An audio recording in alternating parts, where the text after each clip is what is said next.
Good evening, and welcome to those who watch below. Tonight is night 2 of our Halloween Creepypasta special. We've got another 4 truly terrifying tales, and 2 more narrators, ready and raring, to give you chills. So without further ado, let's begin. Halloween is by far my favourite time of the year. The one wonderful day where walking around with a mask on is socially acceptable. Masks hold quite a unique place in society. A mask can transform anyone into something else, turn an actor into a character, hide the secret identity of a superhero, or even allow monsters to walk among men. You never know what's behind a mask until it's taken off. But that's the best part of Halloween. No one is going to take off anyone's mask. There's no gang of teenagers with their talking dog there to strip away my disguise and reveal the truth underneath. No, this is reality. And on Halloween, I'm perfectly able to hide in plain sight. Of course, wearing a mask has its own special meaning for me. I'm not an actor, superhero, or even a monster. Not in fictional terms, at least. No, I simply use a mask as a means of entry. Any mask works, really, so long as it covers my face. I manage to use a different one every year. All I need to do is walk the streets of my suburban neighbourhood, weave my way through various decorations, and dodge packs of trick-or-treaters, until I hear the familiar blaring of loud music. Like a sailor to a siren at sea, I'm drawn to that music, to the party it emanates from. Yes, this is why Halloween is wonderful. No one seems to ever ask questions at the door to a Halloween party. All I really need to do is knock and wave when the door opens. The mask makes people just assume I'm there for the party. Hell, sometimes people just leave their front doors wide open, allowing even easier access to their home. On Halloween, no one gives a second glance towards a masked man making his way through their midst, which is what makes my hobby oh so fun. They are completely oblivious as I approach their food. They continue to chatter and gossip as I add my own special ingredient to their bowl of punch. They continue to dance and play as I stab small, sharp needles into their chocolates and sweets. It isn't until their first friend drops to the floor, either choking on my poison or coughing up bloody needles, that people start to panic. It's the same every year. As soon as I leave the party and hear the chaos rising behind me, an unstoppable grin forms under my mask. Screams of terror are such a pleasant noise for such a pleasant holiday. On Halloween of 1988, 6 teenage boys ventured into a tunnel on a local railroad. Only one escaped with his life, and a photo which resulted that his innocent venture was a 2-year period of unexplained murderers which killed off a good 10% of a small town's population. To this day, no one knows the true fate of the 11 boys and reason behind the murders that lasted until the fall of 1990. Except for me. I'm the lone survivor of the 6 who encountered the Wanderer on the tracks on the dark Halloween of 1988. It was supposed to be a simple dare, nothing to it. Everyone had heard of it. Every Halloween, people head into the tunnel and never come out. We all thought it was bullshit. Then again, we were only 14 and not very well learned in the paranormal. All we expected was some crazy dude in a bedsheet. However, what we found was much worse. And what we did to the outcome 10 times worse than it could have been. I guess the curiosity killed the cat. Really, it's when remembering this story, it was me, John, Andy, George, Bill, and Fred. Explaining our choice of costume is irrelevant. However, let us note that we all brought flashlights and Andy had brought a bucket to collect candy in. Foolish Andy. I remember your death so vividly. It haunts my dreams to this very day. And she does too. But not for long. We all had dinner at John's house as it was closest to the tunnel. After that, we played some Super Mario Bros. On his NES to pass time until it was dark. When it was, we all departed to complete the dare, so foolishly accepted. I carried a Patriot to show everyone what was really in the tunnel. We left when it was considerably dark outside. Most of the dads were parading their 7-year-olds up and down the street getting candy before it really got dark. There had recently been some kidnappings in the area, but we didn't expect to meet the suspect, so we thought we would be safe. With each step to the tunnel, it seemed as it got darker, and when we arrived, it was pitch black. And it was pretty much only us and older trick-or-treaters outside. We all stopped in the entrance of a tunnel for a moment, realizing that we may not make it out alive. After waiting one more moment, we hesitantly stepped inside, turning on all of our flashlights. No one really wanted to do this. We felt this more and more as we went deeper into the tunnel. It was a weird though. Usually a tunnel ended around 500 feet, but it seemed this one went on for miles. We went on for what was for, I want to say, another 3,000 feet. That's when we saw it. At the time, we had no idea what it was. If I had a choice, I wish I would never find out what is it and what it did. "The fuck is that?" Bill asked, half whispering to the rest of us. When we saw, it looked like a girl had covered herself in dark paint and makeup and had a plain old nightgown. She was holding what looked like a rod or staff. Her back was facing us. "Beats me," Andy shrugged. "Hey," he yelled at the thing, throwing a bucket at it. It clanged off the creature and rolled in the right of the track. Suddenly it made a gruesome noise. The world as its head rotated 100 degrees to stare back at us. I hastily took out my Polaroid and shot a picture of it. I put away the camera and shot the developing picture before putting it inside my pocket. Everyone was frozen in place looking at the creature, seeming paralyzed. Soon the creature lifted the rod and threw it at Andy. It was horrified and amazing. Seeing it through what we knew was a spear of such dexterity, as well as doing it backwards. The spear struck Andy in the chest, dead center in the sternum. His ribcage collapsed and blood sprayed in the entry and the exit. His spine snapped and he crumbled to the ground. The blood-spattering spear was stuck in the ground a good 40 feet behind us. It was only a moment before we actually thought to run. We didn't even save Andy. I turned my head and saw the creature ripping open his chest, tearing muscle and organs apart as our dying counterpart screamed to his death. It seemed like the creature wanted to separate flesh from bone, as that exactly what it had done. Andy's flesh and innards were scattered around his skeleton in a pool of blood. It was coming for the rest of us now. Bill was the next one caught, excoriating him in the same manner as it did Andy. Then she got George, and then Fred. It was me and John left. The creature was so close we could feel the petrified breath on our necks. We both head into demonic growls and screeches, as we just barely escaped the furious grabs for our costumes.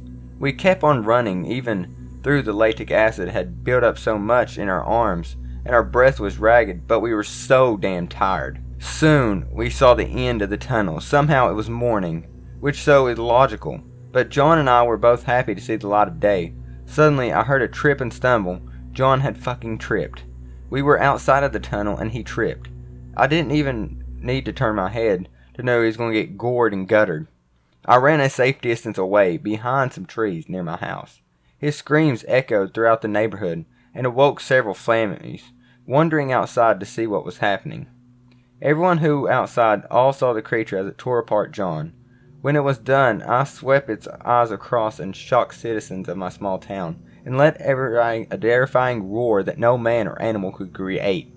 It then dashed back inside the tunnel, and everyone ran inside their homes, including me. For 2 years after that, the people who saw the creature were formed, disemboweled, and skinned in their homes. Some people tried to move, but I heard them say it was like the creature chained here.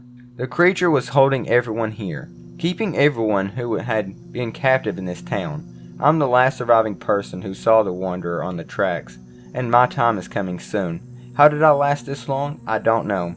I bet it's teasing me, torturing me, making me shit my pants every time I turn a corner. It's taken a hold on my life, and I can no longer function with other people. I can no longer go out in the dark. My windows are always closed. The blinds are always down. The doors are always locked. I've tried to kill myself multiple times, but I can't. It won't let me. Recently, I've been hearing the dying screams of my dying friends, I've heard a bucket clanging from outside my window, tapping on the front door at night. It's a sign. It's coming for me soon. Hannah pressed the button on her digital recorder. New World Podcast, number 1, October 31st. She shook her head and cleared her throat. Happy Halloween, my new listeners. I started this podcast to let others know you can survive. We are here, and you can find us. The calendar says 12 months to the date since the first outbreak of the virus. Seems like forever ago. I didn't understand how big this thing was at the beginning. I'm sure you didn't either. Like imitating art, or our nightmares, right? My parents knew right away we needed to leave. They moved us all to our cabin until things settled down. My little sister whined about leaving, but they said they couldn't have us listening to the gunshots night and day. We escaped, just as the barricades went up, like one of those cop shows. My dad weaved in and out the blockades, and we have the snowball-sized bullet holes in the back of our car to prove how close we came to not leaving. Dead control has managed the hordes that crop up now and then. DC has a new meaning now, doesn't it? Not to be confused with the old centre of government, but around here, we haven't seen a horde in 2 weeks, and DC has done a darn good job no matter what the conspiracy theorists say. Hannah covered the kitchen floor in newspaper and placed everything else on top. Halloween seems to have changed its meaning too. One ritual is still popular though. It goes back hundreds of years, and the first part still makes my stomach churn. Opening the top and scooping the slimy inside out. It has to be cleaned out well or it starts to smell quickly. The pile grew on the newspaper. Hannah's dog found it interesting. "Get lost, Jasper. It'll make you sick." She continued. After 10 months we returned home. Home is odd somehow. Out of place. Change takes getting used to. My school holds classes as usual, and stores are open for business. I don't know about where you are. If DC spots a pack of wandering dead, our school goes into lockdown until they pass. Or, if there's enough time, we're dismissed. Home is safer. Stores roll down their gates and wait it out. We made adjustments, and finally, we feel safe letting our guard down just for a bit, to have some fun and celebrate, like we used to do. Hannah took her Sharpie and drew a design. As you've guessed, I'm talking while I'm carving, so bear with me, listeners. This one's tougher than I expected. I gotta work out what I have, and this one limits my options for creativity. Right now, I'm carving the eyes. I love doing the eyes. They're the most expressive. Round and hollow. Now the nose. And the triangle is easy enough. She wiped off the knife and decided what to do with the mouth. The teeth are a cinch, but tedious, and she cut and carved as she recorded. In ancient times, I was told this ritual would keep away the evil spirits. Now it just keeps away evil. What else has changed? Oh, if someone dies at home, the procedure is to call DC hotline or fill out the request for a pickup form online. They take care of the disposal, and a remembrance service is held at the house. But her neighbour's wife died, and her husband, who shall remain nameless for security reasons, didn't call. We found out because we heard the growling and snarling from his basement window. My dad said he wouldn't call as long as he kept the chains in good order. This neighbour had a pit bull when we were little. Before, my dad said the same thing about the pit bull. You can email me and tell me and other listeners what your procedures are. That's if your infrastructure is up. Hannah notched the top as a vent for the candle. She twisted and twisted the top so that it sat on the bottom like a puzzle piece. Trick-or-treating. Now that was fun. Free candy. Dressing up as superheroes. It's too dangerous now to go out. Not so much because of the hordes, but more because of the lone mistress. People have house parties instead. You're one of the lucky ones to be invited. Social eye-casting hasn't gone away. Some things haven't changed. Our family was intact when we returned from the cabin. Many families weren't so fortunate, and now whispers that we had some kind of secret cure or unfair immunity keeps us from being included. We just left before it got us. No magic there. Hannah rolled up the newspaper and admired her work. I'm done. Not bad, kiddies. I'll post a picture when it's sitting in front of my house. When the candle is inside, it will glow on our porch and remind others of Halloween's new meaning. Hannah clicked the recorder just as her sister Tasha entered the kitchen. Hey, nice. Particularly gruesome this year, Hannah. Hannah smiled and nodded. I have to agree. Tasha struggled with a large orange pumpkin as big as her own head. You're going to give yourself a hernia, Tash. Tasha set it down on the floor and said, How about this time, use a pumpkin?